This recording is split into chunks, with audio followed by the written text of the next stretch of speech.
बघा, मी जगद्गुरु झालोय. जगद्गुरूचा अर्थ काय? जगाचा गुरु, हिंदू विश्वाचा गुरु. पण मी समर्थ सद्गुरू काडसिद्धेश्वरांचा शिष्यच आहे.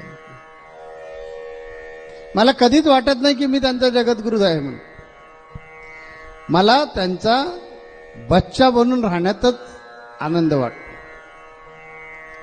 अभिमान हा आहे की माझ्या आईनं मला एवढं मोठं बनवलं, आपल्यापेक्षाही मोठं बनवलं.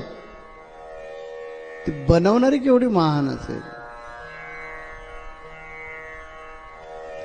आणि तिचा शिष्य बनून राहणं, आज सुद्धा मी तेच म्हणतो ना, मी त्यांचा शिष्य आहे, त्यांचं चरणराज आहे.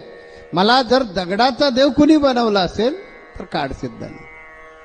आज सुद्धा एवढा साधू संतांमध्ये सगळे बसलेले असतात. अनेक कार्यक्रमामध्ये